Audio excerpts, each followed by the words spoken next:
Szeretettel köszöntök mindenkit innen a házi karanténból.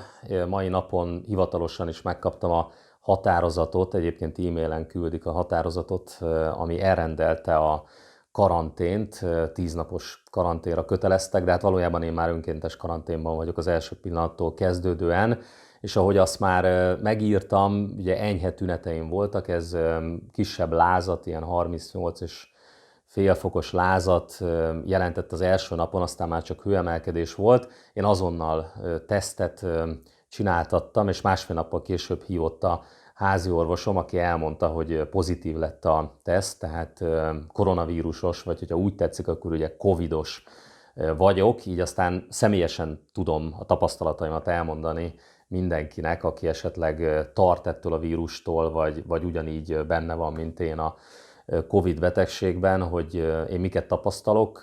Hát elsősorban azt tudom elmondani, hogy az eddigi tünetek azok enyhék voltak, ez többnyire hőemelkedést jelent, ez kisebb fejfájást jelent, de például egyenlőre érzem az ízeket, a szagokat, tehát nem minden tünet jelentkezett, és hát mondhatnám azt is, hogy mivel a koronavírus az tulajdonképpen a náthát is okozza, csak ugye az nem ez a koronavírus.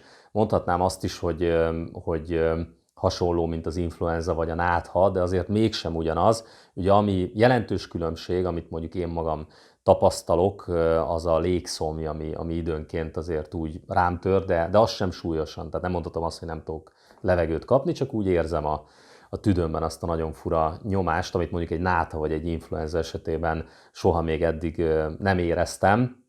Ettől függetlenül a 2009-es H1N1 influenza járvány idején, amikor a Magyar Jelenben írtam egy cikket arról, hogy hogyan estem át az influenzán, a H1N1 influenzán, akkor az engem az első napokban legalábbis sokkal jobban megviselt, és még ennél is magasabb lázam volt, úgyhogy ahhoz képest azt gondolom, hogy kifejezetten enyhe tünetekkel vagyok itthon. És ami talán a legérdekesebb az az, hogy akik közvetlenül velem az utolsó napokban kapcsolatban voltak, ők teljesen tünetmentesek, akik pedig tesztet csináltattak, azoknak pedig negatív lett a tesztje, tehát halvány gőzöm sincsen, hogy hol kaphattam el ezt a fertőzést, de az a helyzet, hogy most már az országban mindenhol jelen van, és az, aki engem tesztelt, egyébként egy mentős volt, és meg is lepett engem az, hogy ő maga vezette a mentőautót, neki kellett letesztelni, nem tudom, 100 embert egymás után. Ő például elmondta, hogy akkor már legalább 1-2 órája csak itt Ásotthalmon végzett teszteket. Azt kell, hogy mondjam, hogy az ország minden pontján szélsebesen terjed a koronavírus. Az igazi kérdés az az, hogy valójában ez a koronavírus miért okoz ennyire eltérő tüneteket az embereknél, hiszen az teljesen nyilvánvaló, hogy az emberek 80, de lehet, hogy akár 90%-a is tünetmentesen, vagy egészen enyhe tünetekkel fogja átvészelni ezt a járványt, de az is tény, hogy, és érzem például én magamon, hogy ez a vírus azért ez nem ugyanolyan, mint azok a vírusok, amelyekkel mondjuk eddig az én szervezetem találkozott, ez most valamilyen új vírus, de még egyszer mondom, egyenlőre csak enyhe tüneteket tudott produkálni. De ami ennek a videónak talán még ennél is sokkal fontosabb része az az, hogy amikor elmegy a járvány, mert hogy a járvány az el fog menni, és amikor túl leszünk ezen a pandémián és ezen az őrületen, ami körülveszi politikailag és mindenféle szempontból ezt a koronavírus őrületet, akkor mi lesz velünk? Mi lesz a gazdaságunkkal, mi lesz a hazánkkal, mi lesz a vagyonunkkal, mi lesz az életünkkel. Hát ebből a szempontból már jóval komolyabb aggodalomra ad okot az, hogy mi már ugye tavasszal az úgynevezett első hullám idején, bár akkor még nem volt hullám, az igazából most van és most kezdődik, de mi már ugye tavasszal jeleztük azt és kértük azt, hogy például azok a tech óriások, akik az igazi haszonélvezői ennek a pandémia őrületnek, azok járuljanak hozzá a magyar gazdaság megóvásához. De ahogy azt a tavaszi videóimban szintén előre jeleztem, ennek a pandémiának az igazi haszonélvezői a világ leggazdagabb emberei lesznek, akik még gazdagabbá fognak válni a pandémia őrület miatt. És sajnos e tekintetben is igazam lett, hogy a legfrissebb kimutatások szerint például Jeff Bezosnak, a világ egyik leggazdagabb emberének a koronavírus járvány márciusi berobbanásakor 116 milliárd dollárja volt, napjainkra pedig elérte a 190 milliárdot. Bill Gates például a vagyonát a járvány okozta válság alatt is több mint 20%-kal növelni tudta.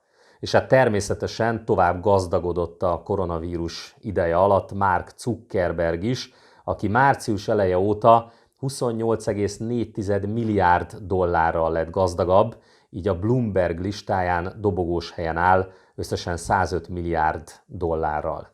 És hogy miért fontos ez? Hát azért, mert a világ leggazdagabb emberei most éppen nagy bevásárlásra készülődnek a világ minden országában, és ez Magyarországon is pontosan így történik. Egyelőre egyébként ezek a csúcsgazdag emberek, akár Magyarországon, akár a nemzetközi piacokon kivárnak, azt várják, hogy minél olcsóbban hozzá tudjanak jutni azokhoz a cégekhez, vagy akár most például szállodákhoz, amelyekhez korábban nem tudtak hozzájutni, tehát mint a hiénák, vagy éppen mint a dökkesejük várják azt, hogy ez a koronavírus, ez a pandémia, ez tönkretegye a cégeket, és ezeket a cégeket aztán apró pénzért, vagy akár ugye most szállodákat föl tudjanak majd vásárolni. És ennek az egész folyamatnak van most már egy fő ideológusa is, úgy hívják, hogy Klaus Schwab, aki a Világgazdasági Fórum első embere. Ő tehát nem akárki, hiszen a Világgazdasági Fórum alapítója és ügyvezető elnöke, aki mindenről nemrégiben könyvet jelentetett meg, Great Reset, magyarul a Nagy Visszaállítás címmel. Ez annak az ideológiának a bibliája, amely a koronavírus utáni új világrendről szól. De mindenekelőtt nézzük meg akkor közelebbről, hogy egészen pontosan ki is ez a Klaus Schwab, az új világrend főideológusa. Klaus Schwab Németországban született 82 évvel ezelőtt. 2004-ben Schwab Izraeltől Dan David díjat kapott, a Genovai Egyetem, valamint az izraeli Ben Gurion Egyetem és a kínai Külügyi Egyetem tiszteletbeli professzora. Rengeteg egyéb titulusa mellett Schwab tagja a Peres Center for Peace nevű szervezetnek, amelyet Simon Peres izraeli miniszterelnök, majd államelnök alapított.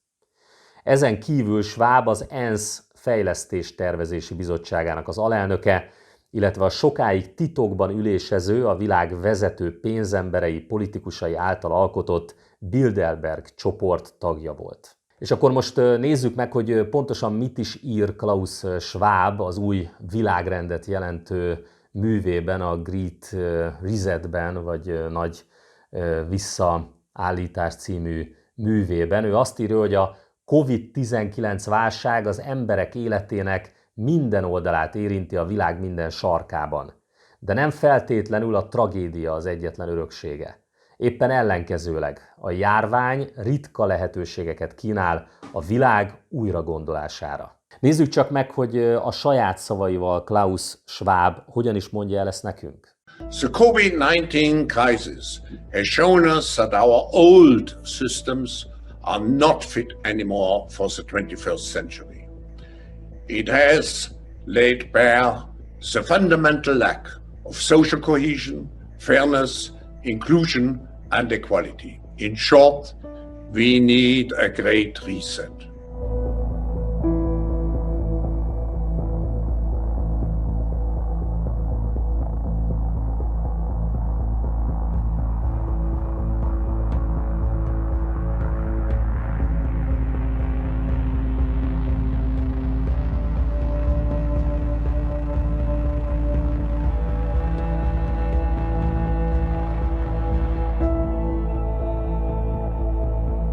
We have a choice to remain passive, which would lead to the amplification of many of the trends we see today. Polarization, nationalism, racism, and ultimately increased social unrest and conflicts. But we have another choice. We can build a new social contract, particularly integrating the next generation. De nézzük, hogy valójában ezek a szépen csengő szavak, ezek mit is jelentenek a valóságban. Egy újfajta marxista kapitalizmust, amikor az embereknek már nincs tulajdona, nincs magánélete, de nem az állam, hanem egy szűk, elképesztően gazdag csoportnak, a pénzembereknek a kezében lesz minden. A dolgozó népnek semmije sem lesz, még magánélete sem. Csak hitele, csak függőség, csak rabszolgaság, de a propagandájuk szerint így is boldogok leszünk. Hát persze. Figyeljék csak a saját reklámjukat, amellyel közzétették, hogy mi vár ránk az előttünk álló években, mit akarnak 2030-ig megvalósítani, miközben cinikusan ők maguk reklámozzák azt, hogy nem lesz magánéletünk, sőt nem lesz tulajdonunk sem, azt is hozzáteszik, hogy ennek ellenére persze boldogok leszünk majd.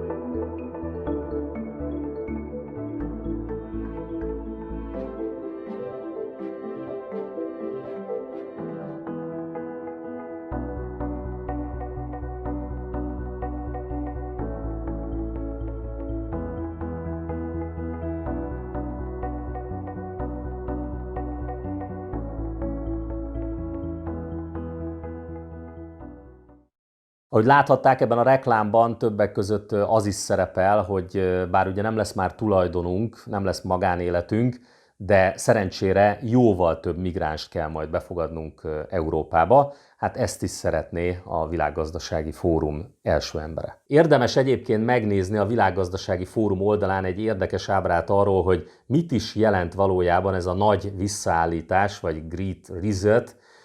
Hát itt például azt látjuk, hogy a releváns gazdasági kérdések közé bújtatva rögtön találunk egy nyilvánvalóan politikai kérdést, ahogy egyébként a migráció erőltetése is az, de például itt azt látjuk, hogy az LMBTI, ugye itt valahogy kimaradt a Q betű, az is szerepel a törekvések között, vagy annak a jogai, hát azt nem igazán értjük, hogy az miért egy gazdasági kérdés. És a legszebb, illetve pontosabban a legszörnyűbb ebben az egészben, hogy ahogy az lenni szokott az ilyen nagy pénzemberek esetében, természetesen Klaus Schwab ezt az új világrendet nem a saját pénzéből, hanem a mi pénzünkből akarja kialakítani, vagy akár ránk is kényszeríteni, hiszen azt is elmondja ebben a híres művében, hogy szerencsére most az Európai Unió, az Európai Bizottság hatalmas hiteleket akar fölvenni a járványra hivatkozva.